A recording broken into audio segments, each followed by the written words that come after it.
Irmãos, na segunda-feira, enquanto eu tinha o meu momento devocional com Deus, eu passei a refletir um pouco sobre a vida cristã daqueles que professam a sua fé em Cristo, e a gente percebeu que, fazendo uma análise superficial, desliga os ventiladores daqui da frente para mim, fazendo uma análise superficial, uma análise bem rasa, a gente percebe, Everton, que você não precisa ir muito longe para ver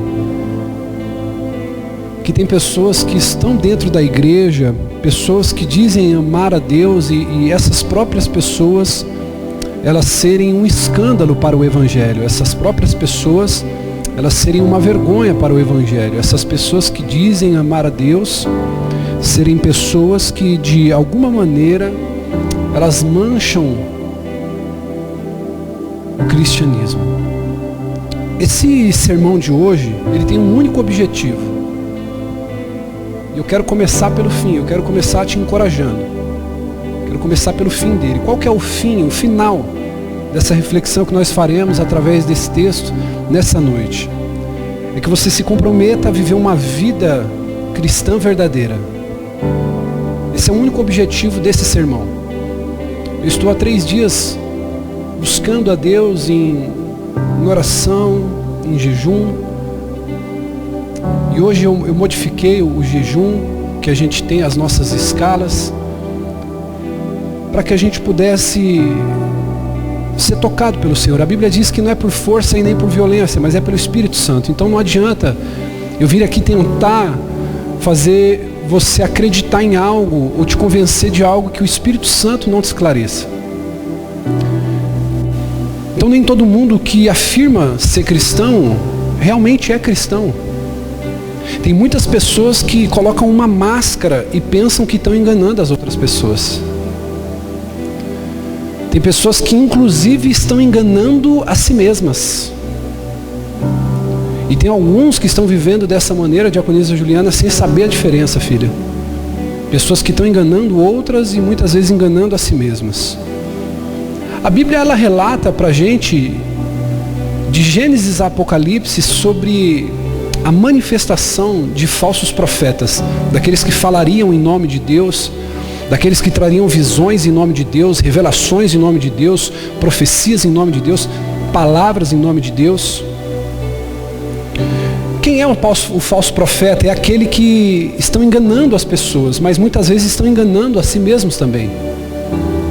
Porque essa é uma característica, ele acredita naquilo que ele fala. E tem muitas pessoas que na sua caminhada com Deus, elas não estão sendo reais consigo mesmas. A inconsistência na vida dessas pessoas que se afirmam ser cristã tem levado a um grande ridículo no seu dia a dia. A gente não precisa ir longe, é só você acessar o Facebook, o YouTube, o Instagram. Você vai ver pessoas que se dizem cristã caindo no ridículo, fazendo papelão, dizendo coisas que a palavra nunca disse. E isso vai fazendo com que a cristandade, de uma maneira geral, ela perca, de uma maneira talvez teórica, podemos dizer, o seu respeito, o seu apreço da sociedade. Então eu quero, nessa introdução, refletir com você que importa como os cristãos vivem. Não importa tanto quanto você frequenta uma igreja, importa mais como você vive fora dela. Então, se você se afirma um cristão, um evangélico, um crente, você deve viver como os filhos de Deus vivem. Você deve se comportar como os filhos de Deus se comportam. Um filho de Deus, ele não vai ser leviano nas suas palavras. Você não deve ser.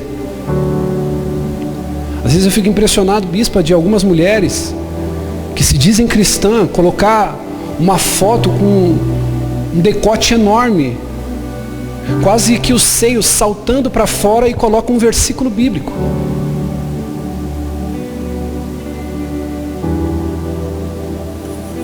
É um tipo de coisa incongruente, discrepante, que não condiz da maneira digna que uma mulher ela deve se portar. A mesma coisa um homem. Se você se diz um filho de Deus, você deve andar como os filhos de Deus andam, em santidade. Deus ele tem tratado nessa comunidade sobre honestidade, caráter, honra, atributos esses que são elementares para os filhos de Deus.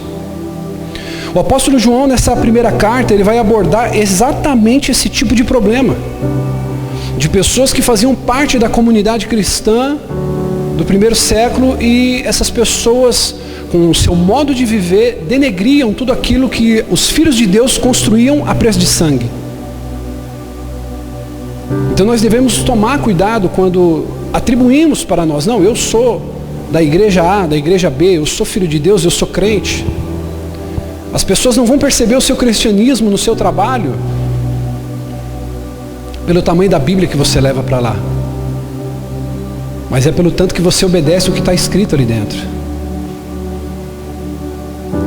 Tinha pessoas na carta de João que não estavam vivendo como cristão. E sabe qual que é o problema? Escute isso. O problema, pastor Diego, não é só a pessoa não viver de acordo com a palavra, ela é ensinar as pessoas da maneira errada. Aí gera um problema maior ainda. Então muitas pessoas almejam um microfone, muitas pessoas almejam um instrumento, almejam as luzes. E eu vou dizer uma coisa para você, que a fama e a glória está matando mais pastores hoje do que a perseguição. O poder, o dinheiro, a influência está matando mais ministros do que a perseguição, do que o problema. Só que João ele deixa claro para aquele que está lendo essas epístolas que as pessoas que querem ser cristãs precisam viver de acordo com o que está escrito na palavra ou ser imitadores de Cristo. Então isso significa que a minha vida e a sua vida deve atender a certas condições. Então não se engane, não se deixe enganar e não se engane. O fato de você frequentar uma igreja não quer dizer nada. Talvez lá no fundo o que você procura é um alívio para a tua consciência, para você dormir bem à noite e dizer assim, estou fazendo a minha parte. Isso não vai te levar para o céu. João vai dizer, sabemos que somos dele, se obedecermos e andarmos como ele andou. Então não adianta eu vir aqui na quarta-feira, ouvir uma palavra e com a minha vida eu pregar um outro sermão para quem está me ouvindo. Não adianta eu vir aqui ouvir um sermão na quarta-feira e na quinta, na sexta, no sábado, a minha vida pregar um outro sermão para as pessoas no meu trabalho, na minha casa. Então se a minha vida deve atender algumas condições, eu quero falar para você aqui de alguns atributos que os filhos de Deus eles devem ter. E aí, de fato, hoje nós vamos conseguir rasgar a máscara da religião que nós vestimos muitas vezes, ou que talvez alguma igreja entregou um dia essa máscara para você usar. Não estou aqui, querido, para poder dizer sobre nenhuma outra religião ou nenhuma outra igreja, mas eu estou aqui para falar para você segundo a porção daquilo que Deus tem feito a gente beber, amém? Então como que é o primeiro passo, bispo, de eu rasgar a máscara da religião que eu tenho vestido? Isso aqui, querido, é um culto verdadeiro de libertação. Porque eu creio que nessa noite o Espírito, através da palavra, ele vai te mexer por dentro e vai trazer para fora. Então você precisa estar com o seu coração aberto, você precisa estar aberto para que essa palavra fale ao teu coração. A primeira coisa, o requisito mais básico, eu estou falando mais básico. Sabe o que é o mais básico? Escute aqui, olhe para mim. O básico do básico é, você compra uma bicicleta, o que precisa ter nessa bicicleta? O básico do básico, pneu, roda para você andar. Você compra um carro, o que você precisa? Básico do básico, um volante para você controlar. Eu estou falando do básico. Eu não estou falando para você de teologia complicada aqui, eu estou falando para que caia a máscara da religião, porque talvez você pode ter sido alvo, e você tem vivido anos e anos a fio achando que tem vivido um cristianismo e na verdade você tem vivido e você tem usado uma capa, uma máscara que a religião te deu. Primeira coisa mais básica para você viver como um filho de Deus é que todo cristão ele deve ter uma vida constante de renúncia ao pecado. 1 João capítulo 3 versículo 4 diz assim: todo aquele que pratica o pecado transgride a lei. De fato, o pecado é a transgressão da lei. Vocês sabem que ele se manifestou para tirar os nossos pecados, porque nele não há pecado. Todo aquele que permanece nele não está na prática do pecado. Todo aquele que está no pecado não viu e não conhece ele. Versículo 7, filhinhos, não deixe que ninguém os engane. Aquele que pratica a justiça é justo, assim como Deus é justo. Versículo 8, aquele que pratica o pecado é do diabo, porque o diabo vem pecando desde o princípio, e para isso o Filho de Deus se manifestou, para destruir as obras do diabo. Todo aquele que é nascido de Deus não pratica o pecado. Olha só, presta atenção, olhe para mim. Deixa aqui na tela, versículo 8. Versículo 9, aliás, perdão. Todo aquele que é nascido de Deus não pratica o pecado. O texto não está dizendo, bispo, que você não vai tropeçar no meio do caminho. Ele não está dizendo que você não pode ter uma falha no meio do caminho. Ele está dizendo para você que se você é um verdadeiro filho de Deus, você não vive na prática do pecado, sistematicamente pecando, dia após dia, alimentando a sua carne, os seus desejos, os seus impulsos. Você pode falhar, e você vai. Mas o que ele está dizendo? Todo aquele que é nascido de Deus não pratica o pecado. Você já praticou algum esporte? Então você vai saber bem o que o apóstolo está querendo dizer aqui. É a prática. É você levantar de manhã, fazer aquela corrida. No primeiro dia cansa, no primeiro dia dói. E você vai pegando ritmo, pegando ritmo. Tem pessoas que estão com uma máscara tão grossa da religião, que elas estão por fora lindas e maravilhosas, mas por dentro estão secas, mirrando. Estão na UTI espiritual, a um passo da morte. Porque vivem na prática do pecado. Todo aquele que é nascido de Deus não pratica o pecado, porque a semente de Deus permanece nele, e ele não pode estar no pecado, porque é nascido de Deus. Eu quero dizer algo para você aqui, que a sua atitude em relação ao pecado revela a que Deus você pertence. Deixa eu te fazer uma pergunta, você sabe o que é pecado? Você sabe o que é pecado? A segunda pergunta a ser considerada, e se você quiser pode anotar isso. Você sabe o que é pecado? A segunda coisa, você se importa com ele? Você se importa profundamente com o que é o pecado?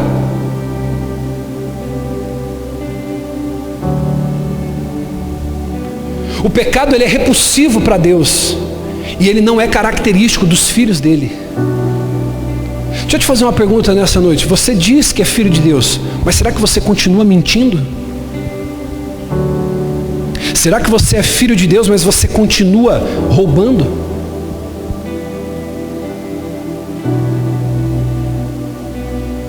Será que você está envolvido em algum tipo de imoralidade sexual, tal como pornografia? Tal como adultério?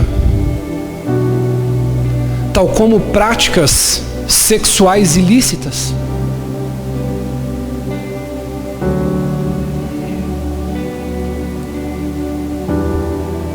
Será que você está aqui e o pecado da ira assume o controle da sua vida? Qualquer coisa tira você do sério e você quebra, você bate, você grita, você se estoura?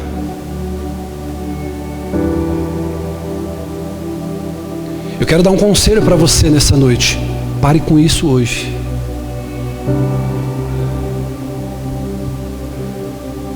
Porque aquele que é nascido de Deus não vive na prática do pecado. Talvez você, homem, jovem que está aqui me ouvindo. Bispo, eu não consigo sair da imoralidade sexual. Bispo, eu não consigo sair da ira. Eu não consigo sair da mentira. Tudo que você vai fazer tem que ter um pouco de mentira. Tudo que você vai fazer você tem que roubar alguém, você tem que se dar bem. Vive na prática do pecado. O Senhor está falando, deixe isso hoje. porque você não se parece comigo na prática dessas coisas. Talvez te deram uma roupa bonita e quem olha para você diz, olha, lá vai um filho de Deus. Mas o Senhor e você sabe no seu interior que essa palavra está falando ao seu coração. Só que sabe o que é interessante aqui? João está falando de pecado consciente e voluntário. Deixa eu te fazer uma pergunta nessa noite. Deixa o Espírito Santo ministrar você, porque se você não se abrir para isso, eu vou te ofender. E a minha intenção não é essa. Eu não quero te ofender. Então que o Espírito Santo agora ministre seu coração. Deixa eu te fazer uma pergunta. Como têm sido suas práticas? O que você está pretendendo com aquilo que você tem praticado? Aonde você quer chegar? Com as práticas que você tem cometido? Você continua fazendo sistematicamente certas práticas que você sabe que não agradam a Deus. Só que você vem para a igreja, você levanta a mão, você pega uma oferta generosa. E quando você sai do gasofilácio, quando você sai do altar entregando a sua oferta generosa, você volta sentindo um alívio, uma boa sensação. Lembra quando Jeremias vai dizer que o coração do homem é enganoso? Ele vai dizer isso. Maldito o homem que confia em outro homem. É a falsa sensação que a caridade dá para você.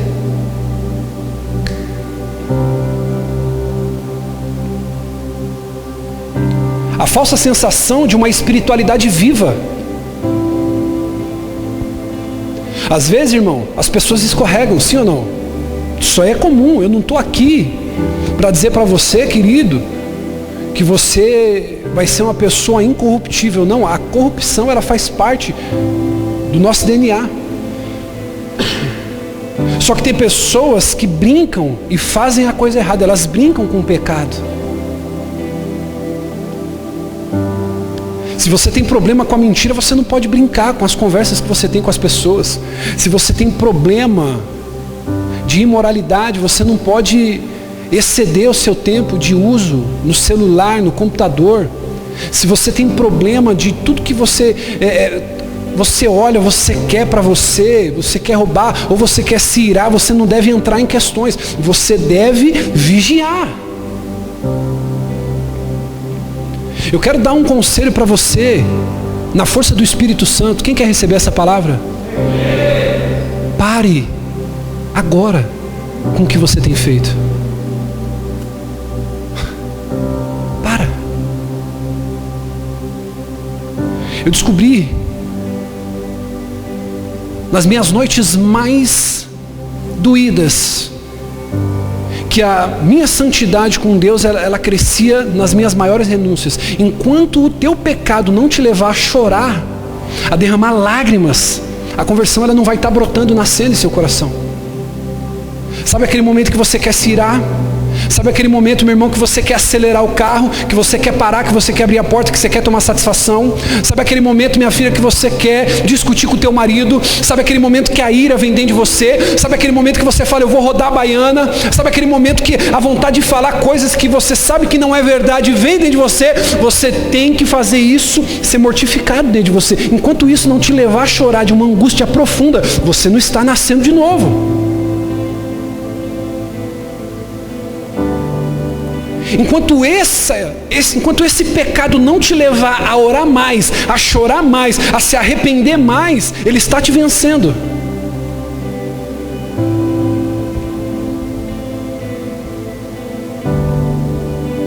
Então eu devo me envergonhar de uma maneira violenta, absurda, monstruosa quando eu peco com o Senhor, para que eu não volte a cometer isso da próxima vez. Eu quero dar um recado para você aqui. Só quem me ouve, diga amém. Não é bom para você permanecer num pecado voluntariamente. Eu sei que eu vou pecar amanhã de novo, bispo. Você não está caminhando em direção ao céu. Desculpa eu dizer isso para você.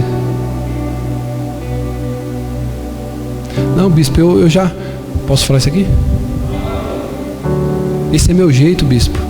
Eu já me conheço. Irmão, pensa que o que eu estou pregando para você aqui, irmão, o Senhor antes, Ele desembainhou uma espada e me cortou ao meio com essa palavra. Se tem alguém que pode falar disso, de temperamento, sou eu. Quando eu conheci minha esposa, eu era uma pessoa totalmente temperamental. Era para eu ser uma pessoa hoje bem mais sucedida do que eu sou. Talvez uma pessoa rica, próspera, influente. Quantas oportunidades eu queimei por causa do meu temperamento. E eu dizia para ela, não, eu sou desse jeito. Não tem como eu mudar, eu sou assim.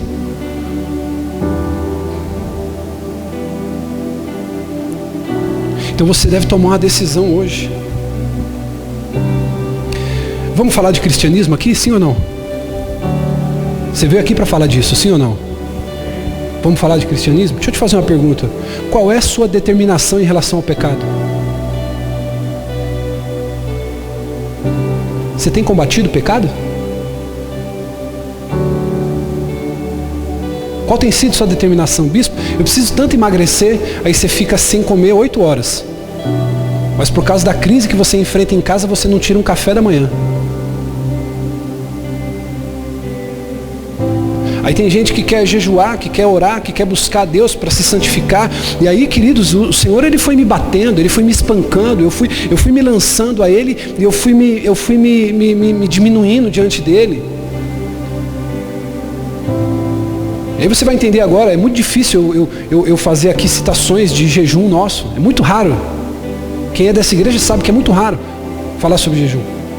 Enquanto eu estava nesse propósito de jejum, pelo culto de hoje, o Senhor falou assim, ei meu filho, será que não é melhor você começar a jejuar e se humilhar pelos seus pecados?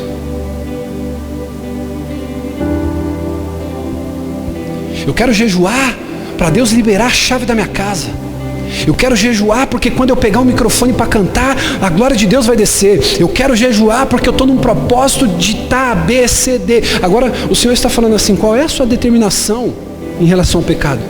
Será que você tem uma postura em relação aos seus erros? Será que você tem uma determinação cristã? Agora, bispo, quando um escorrega, quando eu dou uma escorregada, o que eu devo fazer? Se arrepende e não faça mais.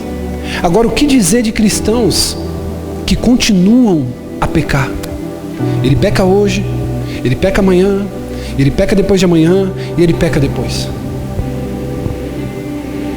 Você vai ler o versículo 10 comigo do texto que a gente leu e você vai ver. Nisto são manifestos os filhos de Deus e os filhos do diabo. Quem não pratica a justiça não é de Deus. Nem o que não ama o seu irmão.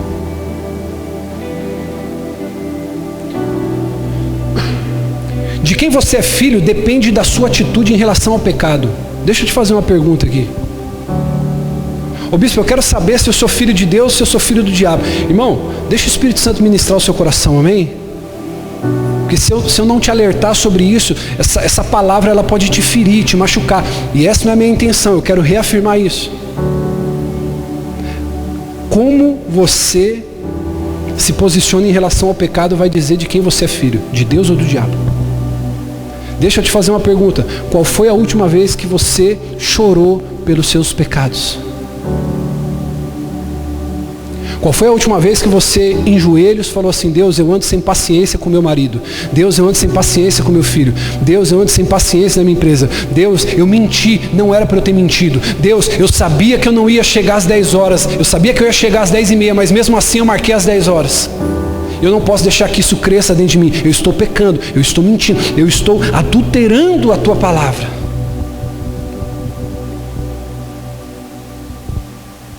Você só tem duas escolhas. É aceitável o que você está vivendo ou você está determinado a se livrar disso? Você só tem duas escolhas. É aceitável a maneira como você está vivendo hoje? É aceitável o seu cristianismo hoje?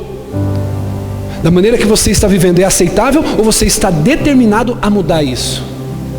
Você tem duas opções hoje. E dependendo da resposta que você der para você mesmo, a partir de amanhã, não hoje, você vai dizer de quem você é filho. Se a vida que você está levando, com as práticas que você tem cometido, com as práticas que você tem praticado, estão aceitáveis para você, amém. Agora, se você sair daqui essa noite determinado a se livrar disso da sua vida hoje, amém também. Agora, ô bispo, qual é a melhor maneira de não se envolver no pecado? É fazer exatamente o que a palavra diz. O que o salmista disse? Ele: guardei a sua palavra em meu coração para não pecar contra ti. Então a primeira característica básica de um filho de Deus, ele tem uma constante. Diga comigo: constante. Pode ser melhor: constante. Luta contra o pecado. Deixa eu dizer uma coisa para você: se você está aqui hoje e você não tem lutado contra a sua natureza, contra o seu temperamento, contra os seus pecados, cuidado. Talvez a máscara da religião, ela já te engodou faz tempo e você aprendeu, posso falar isso aqui? A fazer uma performance. Você diz que é, mas não é.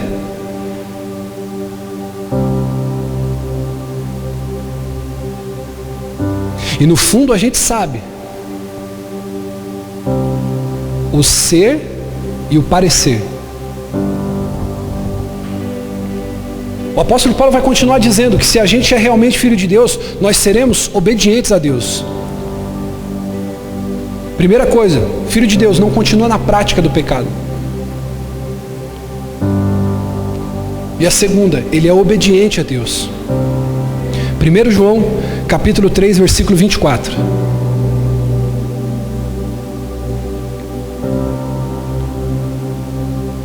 Os que obedecem aos seus mandamentos permanecem nele, e ele neles, de modos que sabemos que ele permanece em nós, pelo Espírito que ele nos deu.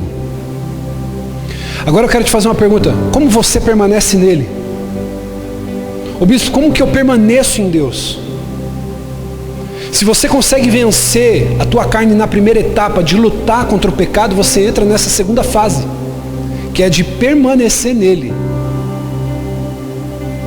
Então, por isso que eu digo para você que você precisa tomar muito cuidado.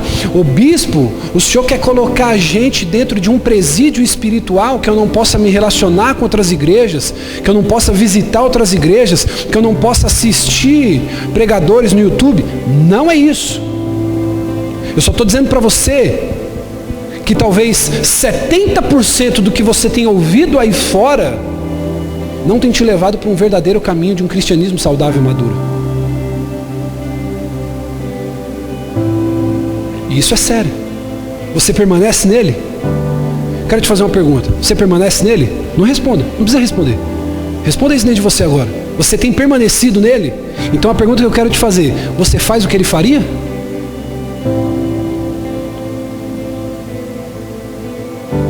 Quando a sua esposa, ela diz aquela palavra que talvez fere o teu coração, porque ela sabe aquilo que te faz sair do sério. Quem é casado aqui sabe.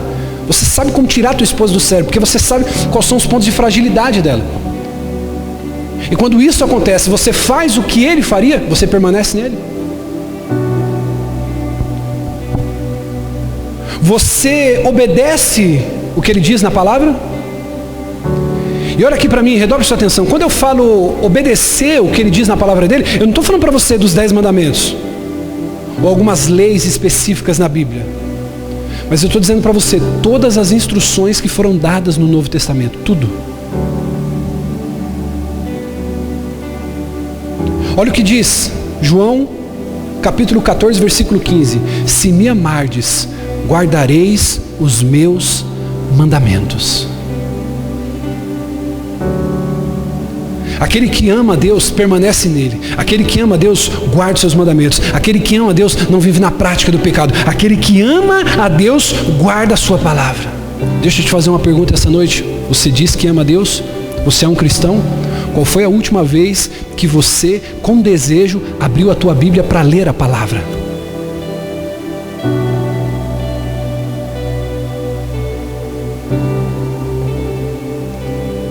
Às vezes eu vejo tantas pessoas querendo crescer no ministério. Bispo, eu tenho um sonho de ser um pastor. Será mesmo que você tem esse sonho?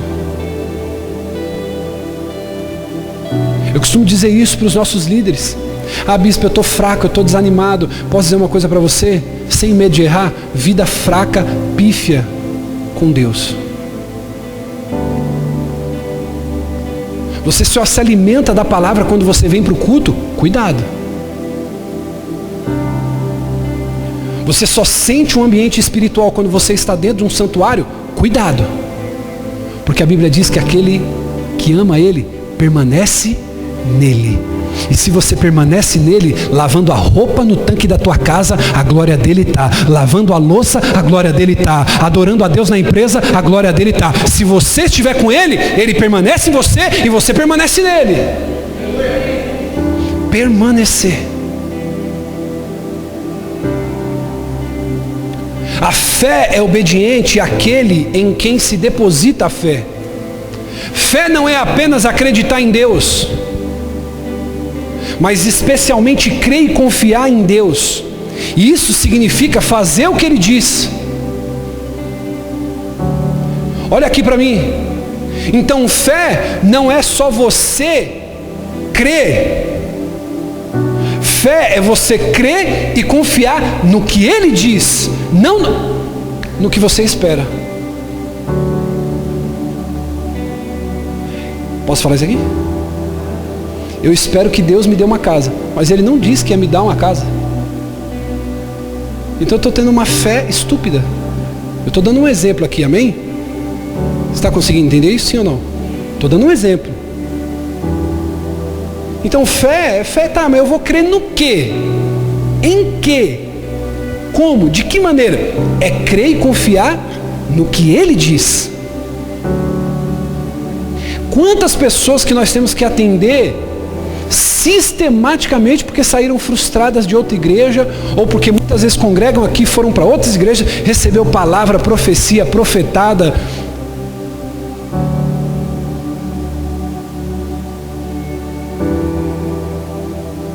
Você precisa crer em alguma coisa, mas eu vou crer no que, bispo? No que ele diz. E como eu vou saber o que ele disse se eu não tenho relacionamento com ele nem com a palavra dele? Sabe o que é crer? Sabe o que é crer, irmão? Você já parou para fazer essa pergunta para você? O que é crer? O que é crer? Eu vou te dar um resumo. Simples, rápido e direto. Crer é obedecer. Se eu creio, eu obedeço.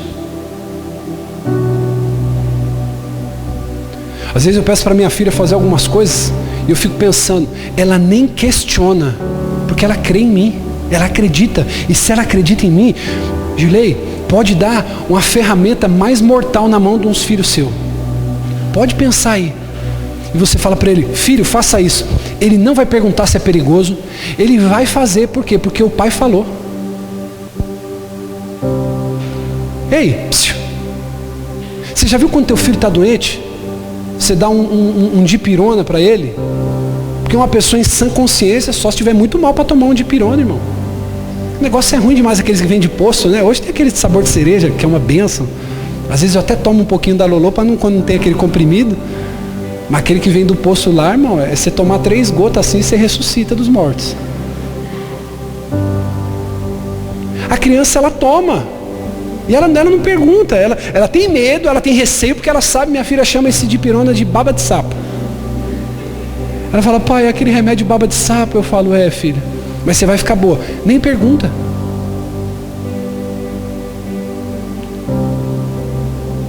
Você já parou para perceber que o seu relacionamento com o seu filho amadurece e cresce quando você e ele têm relacionamento, conexão? Você fala para ele, faça, ele nem quer perguntar por quê, ele vai e faz por quê? Porque eu sei que meu pai e minha mãe sabem o que é melhor para mim. Crer é obedecer. E você sabia que biblicamente crer e obedecer é a mesma palavra? Quando você faz uma coisa diferente do que Deus diz, indica que você pensa que é mais sábio que Ele.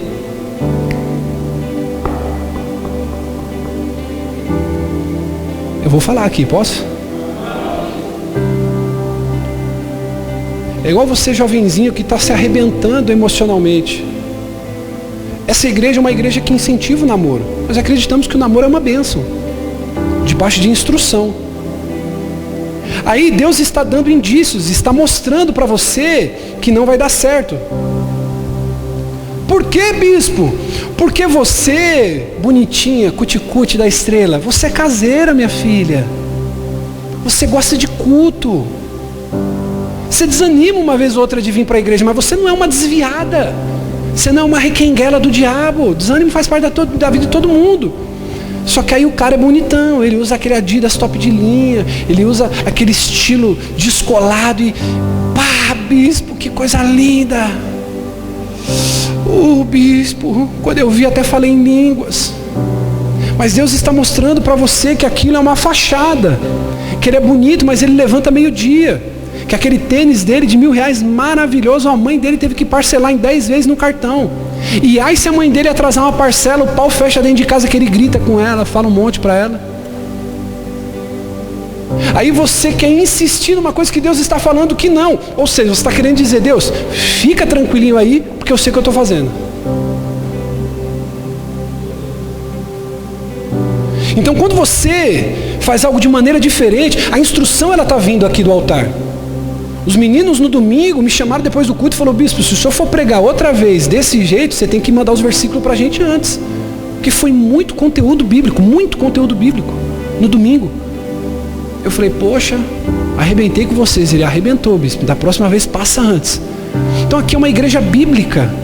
É uma igreja que te orienta. Aí você está fazendo e tomando as suas decisões totalmente em desacordo com aquilo que é ensinado a você. E como você pode sair daqui um dia falando, não, a culpa é do pastor?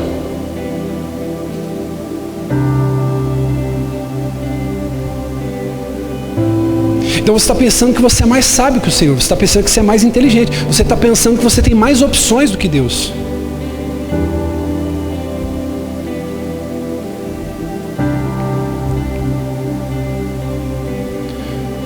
Quantas pessoas que a gente vê que tem o hábito de abandonar a igreja que congrega quando recebe uma palavra negativa? Não. Você quer aqui um conselho desse altar para a sua vida, sim ou não? Você vai perceber que a maioria das pessoas hoje que você se relaciona, conversa, que diz ser um cristão, não tem mais de 1 ano na igreja que estão. Para fazer essa conta. Vai conversar com um amigo, sou crente, sirvo a Deus, sou da igreja A, B, C. Quanto tempo você está lá? Então, sabe o que é? Eu estou lá tem 1 ano, 1 ano e meio, 2 anos. As pessoas não têm mais fundamento, por quê? Porque não sabem ouvir não sabem permanecer nele.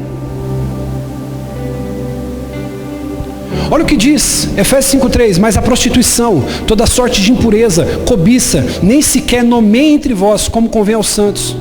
No entanto, você continua fazendo sexo fora do casamento.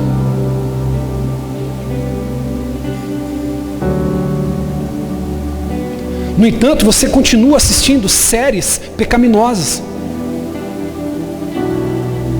Eu não estou falando aqui de você, por exemplo, uma série da Netflix lá. Hoje em dia, praticamente, é difícil você assistir um filme ou uma série que não tem uma cena de nudez, uma cena de sexo. Mas você está entendendo o que eu estou querendo dizer para você? Eu vou falar isso aqui.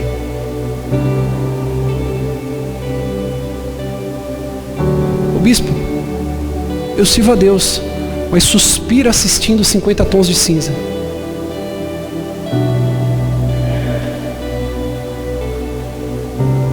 Você precisa rever o seu conceito. Não convém aos santos.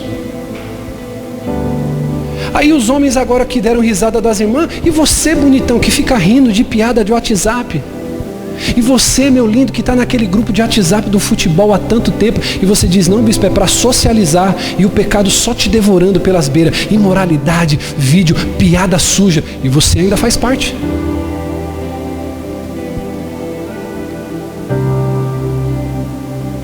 Você deve fugir dessas coisas.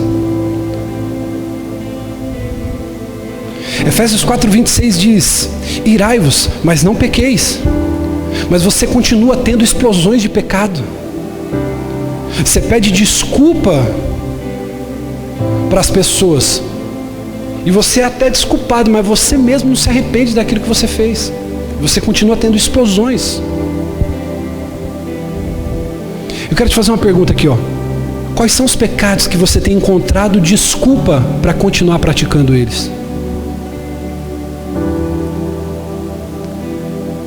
Posso falar aqui? Quando você viu o bispo chamando para o culto hoje, rasgando a máscara da religião. Eita, bispo, hoje vai ser uma bênção, vai pegar o pessoal. Aí você está vendo quanto está doendo tirar, não está? Quais são as desculpas que você tem dado para continuar praticando seus pecados? Quais as desculpas que você tem dado para você mesmo?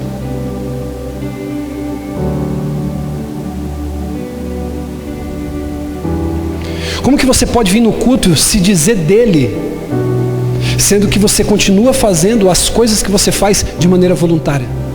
Você bate no seu peito e diz, eu sou dele, ele é meu, mas eu continuo fazendo aquilo que ele não aprova.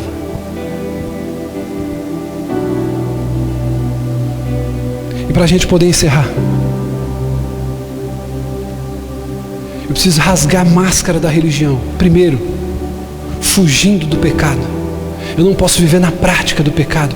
Eu preciso permanecer nele, fazer o que ele diz, obedecer às suas palavras. E o que valida a realidade de um cristianismo, bispo, é amar.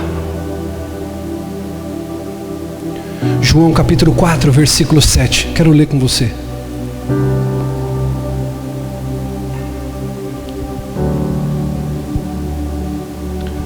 Se eu fosse você, eu faria um esforço para ficar acordado.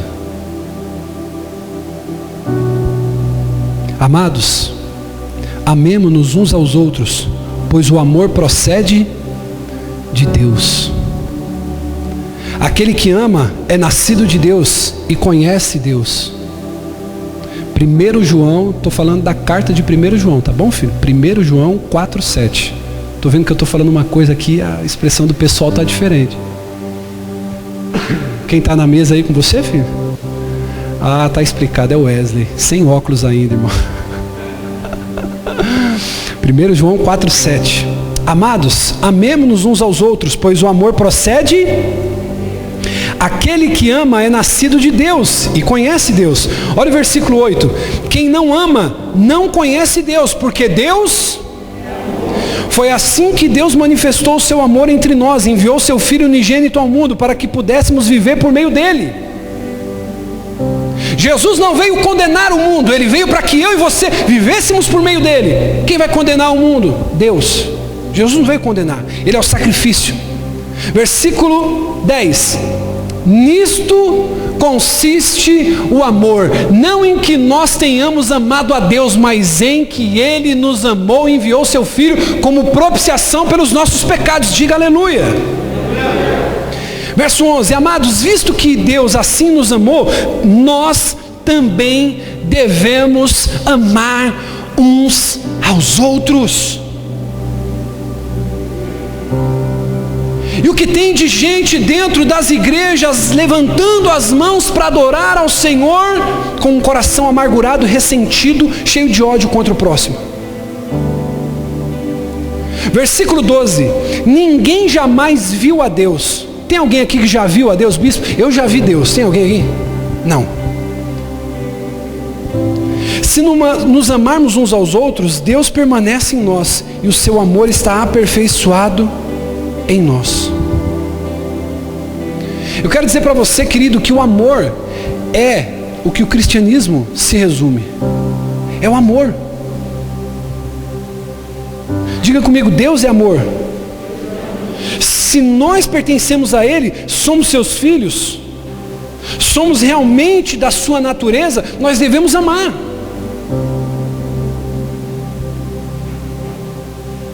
Só quem é solteiro aqui, levanta a mão.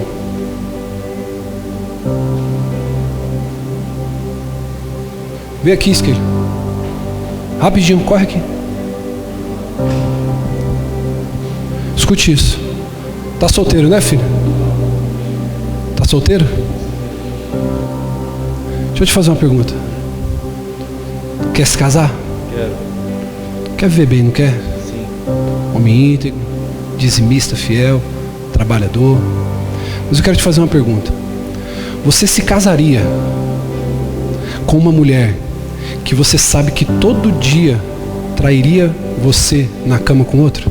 Ah, não vai dar. Não.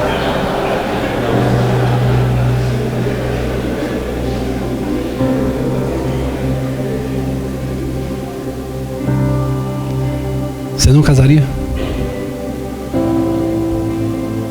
Tá namorando, né, filho? Tá noivo? Fica aí, filho. O pessoal quer rir mais um pouco, fica aí. Você vai casar. Sua noiva é uma benção. A gente conhece o caráter dele. Mas eu quero fazer a mesma pergunta. Você se casaria com uma mulher que você sabe que todos os dias, pela manhã e de noite, te trairia com outro homem? Não casaria. Você se casaria com uma pessoa que você sabe que te trairia todo dia? Sim ou não? Mas foi o que Jesus fez ao assumir você.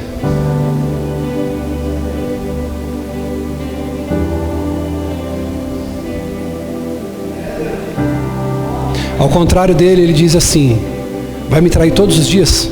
Eu vou insistir todos os dias até o fim.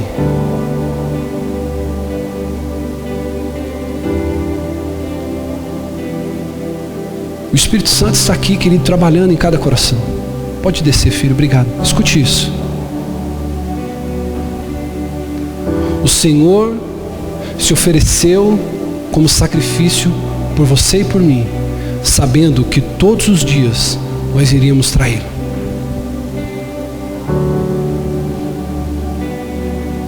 E quando nós falamos de amor, não é o conceito de amor do mundo, não é o conceito de amar os seus amigos, seus familiares, mas é uma atitude sincera que se estende a todos, inclusive aos seus inimigos, porque ele mesmo declarou: ame os seus inimigos, fazei o bem aos que os odeiam, orem pelos que te perseguem. Agora, como é que eu posso ver o amor? O amor, ele se materializa no serviço. Ai, meu Deus do céu, eu falo isso aqui ou não falo? O amor se materializa no serviço. Quem não serve, não ama. Ô bispo, eu amo a minha esposa. Será que um dia na tua vida você vai lá tentar queimar um arroz para fazer para ela, para demonstrar o seu amor? Eu queria que cantasse aquele que a Ju cantou, tá bom? Aquele que a Ju cantou, o terceiro louvor. Escute. Quem ama, demonstra. O amor, ele é visto no relacionamento. Abre para mim, filho, 1 João, capítulo 4, versículo 20 e 21. E nós vamos encerrar aqui, rapidamente. 1 João, capítulo 4, versículo 20 e 21. Olha o que ele vai dizer. Se alguém diz, eu amo a Deus e odeia seu irmão, é mentiroso. Pois quem não ama o seu irmão, a qual está vendo, como pode amar a Deus a quem não viu? E dele temos este mandamento, que quem ama a Deus, ame também o seu irmão. Quem é meu irmão, bispo? É o meu próximo.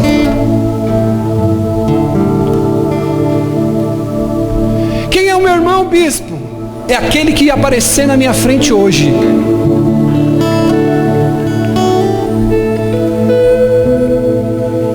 Quero te fazer uma pergunta. Posso? Podemos avaliar o nível do seu cristianismo. Como que está o seu relacionamento com as pessoas? Quero te fazer uma pergunta, olhe para mim e redobre sua atenção. Eu não estou falando com qualquer pessoa, eu estou dizendo com pessoas difíceis. Porque amar minha esposa é fácil, ela só quer me fazer o bem. Amar vocês é uma bênção. Cheguei aqui, já fui abençoado, ganhei um presente, semana passada ganhei outro presente. Irmão, cada ovelha demonstrando um carinho, um afeto. É fácil amar vocês, irmão. Agora, difícil é amar aquele que saiu dizendo que eu sou ladrão, dizendo que eu sou bandido, dizendo que eu sou falso profeta. É fácil você amar aqueles que te fazem cuti-cuti. É fácil amar aqueles que te mimam, aqueles que curtem suas postagens, aqueles que comentam seus posts, aqueles que te dão ibope. Agora o que o Senhor está falando assim, como é difícil amar os inimigos. Deixa eu te perguntar, como está o seu relacionamento com as pessoas difíceis?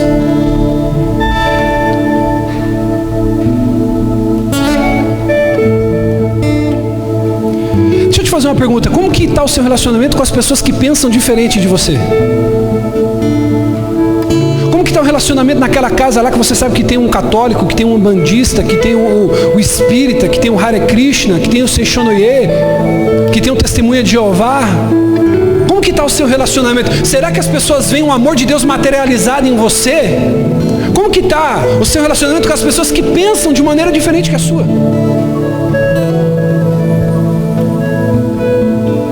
Será que no meio das pessoas que você convive e se relaciona é cheio de conflito, é cheio de atrito? Ou você é o que diz em Mateus: bem-aventurados pacificadores, porque eles verão a Deus? Será que você é um pacificador? Eu não estou falando aquele que põe pano quente nas coisas erradas, eu estou falando pacificador. Lembre-se que eu falei com você no domingo de manhã, filho? Posso fazer uma pergunta aqui, sim ou não?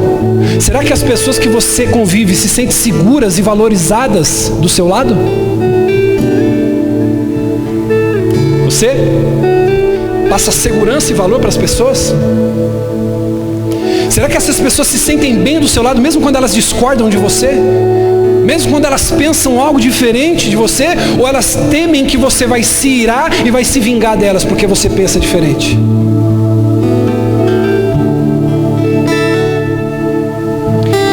Eu quero ler para encerrar aqui, João capítulo 8, versículo 31. Se coloque de pé, por favor.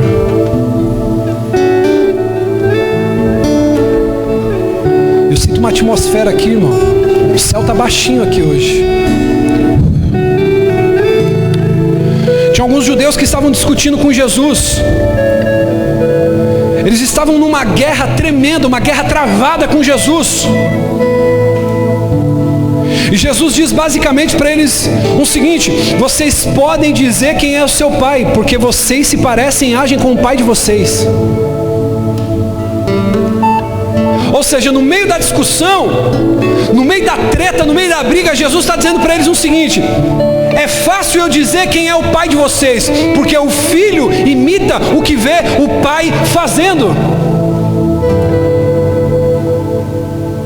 31. Dizia, pois, Jesus aos judeus que nele creram: se vocês permanecerdes na minha palavra, verdadeiramente sereis os meus discípulos, e conhecereis a verdade, e a verdade vos libertará. Responderam eles: somos descendentes de Abraão e nunca fomos escravos de ninguém. Como tu diz, sereis livres? Jesus replicou: em verdade eu te digo que todo aquele que comete o pecado é escravo do pecado. Ora, o escravo não fica para sempre na casa, é o filho que fica para sempre. Se pois o filho vos libertar, verdadeiramente sereis livres.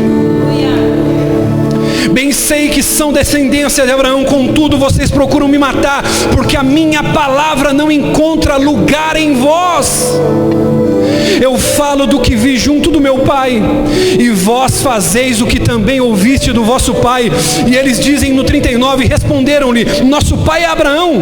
Disse-lhe Jesus: se vocês são filhos de Abraão, façam as mesmas obras de Abraão. Mas agora vocês querem me matar, a mim que vos falei a verdade, que de Deus ouvi. Isso Abraão não fez. Olha o que ele diz no 41. Vós fazeis a obra do vosso pai. Replicaram-lhe eles: nós não somos nascidos de prostituição, temos um pai que é Deus. Respondeu Jesus: se Deus fosse o vosso pai, vocês me amariam, porque eu saí e vim de Deus, pois eu não vim de mim mesmo, mas ele me enviou. 43. Porque vocês não compreendem a minha linguagem? É porque vocês não podem ouvir a minha palavra. Olha o que ele diz agora, irmão, para os religiosos. 44. Vocês têm por pai o diabo e querem satisfazer os desejos do seu pai. Ele é homicida desde o princípio e nunca se firmou na verdade. Olha o que ele diz agora, é um complemento. Você conhece a verdade e a verdade te liberta. Mas para ser salvo você tem que permanecer na verdade. Não é conhecer um dia a verdade, não é levantar a mão para entregar a sua vida para Jesus um dia no culto, mas é permanecer na verdade, é permanecer em Deus.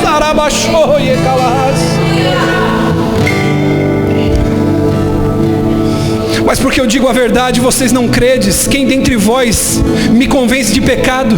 Se digo a verdade, porque não credes? Quem é de Deus ouve as palavras de Deus, por isso vós não as ouves, porque não sois de Deus. Deixa eu te fazer uma pergunta: de quem você é filho? De verdade. Ô bispo, eu sinto uns arrepios no culto. Ô bispo, eu sinto uma coisa tão gostosa no louvor, quando a Nath canta, quando a Ju começa a louvar, bispo, quando os meninos do louvor começam a cantar, eu sinto um arrepio. Mas deixa eu te fazer uma pergunta: quem é o seu pai? De quem você é filho? No seu dia a dia, olhe para mim, com quem você se parece, com quem você age. Lá no teu casamento, quando o pastor não está, quando não tem ninguém tirando foto, quando não tem vídeo gravando, na tua empresa, no banheiro da tua casa, no celular sozinho, de quem você é filho? Quando ninguém está vendo o que você faz, deixa eu te fazer uma pergunta: de quem você é filho? Quando você pode tirar uma vantagem de alguém e ninguém vai ficar sabendo, deixa eu te perguntar: de quem você é filho? Com quem você realmente vive? Eu quero encerrar aqui te fazendo algumas perguntas. Você renuncia o pecado como um filho de Deus? Bispo, eu não tenho mais forças para lutar. Quando eu vejo, eu já me lambuzei, eu já me entreguei. Não tem problema, irmão. Aliás, tem problema, mas tem uma solução também. O Senhor está dizendo: é só você pôr um fim nisso hoje. Comece a lutar contra o pecado, comece a renunciar ao pecado, comece a dizer: Deus, eu não vou me afastar de você por causa do pecado, mas eu vou continuar perto de ti até vencer o pecado. Você vive pela obediência, na fé como um filho de Deus? E a terceira pergunta eu encerro aqui para a gente orar: você ama como um filho de Deus deve amar?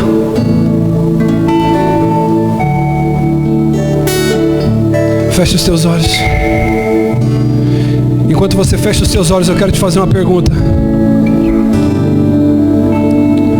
Se você examinar a si mesmo, será que você encontra sucesso de um filho de Deus, ou você é um fracasso como filho de Deus? Ô bispo, quando eu faço uma análise de mim mesmo, a sensação que vem é de frustração. Ô bispo, eu sou filho do diabo, porque um filho de Deus não faz o que eu faria, não diz o que eu diria, não pratica o que eu praticaria. Não tem problema, você não precisa continuar assim. Essa palavra é uma palavra de salvação para a sua vida essa noite. Eu quero dizer para você que o Senhor está aqui essa noite, e com a ajuda de Deus você pode se mudar, você pode se tornar um filho de Deus, você pode nascer de novo, você pode nascer de novo. Ele pode purificar tua consciência, você pode continuar vivendo genuinamente como um filho de Deus. Você pode viver imitando o seu Pai. Saiba que existe a vida eterna para você, porque o Pai e o Filho habitam em você. Fale com Deus.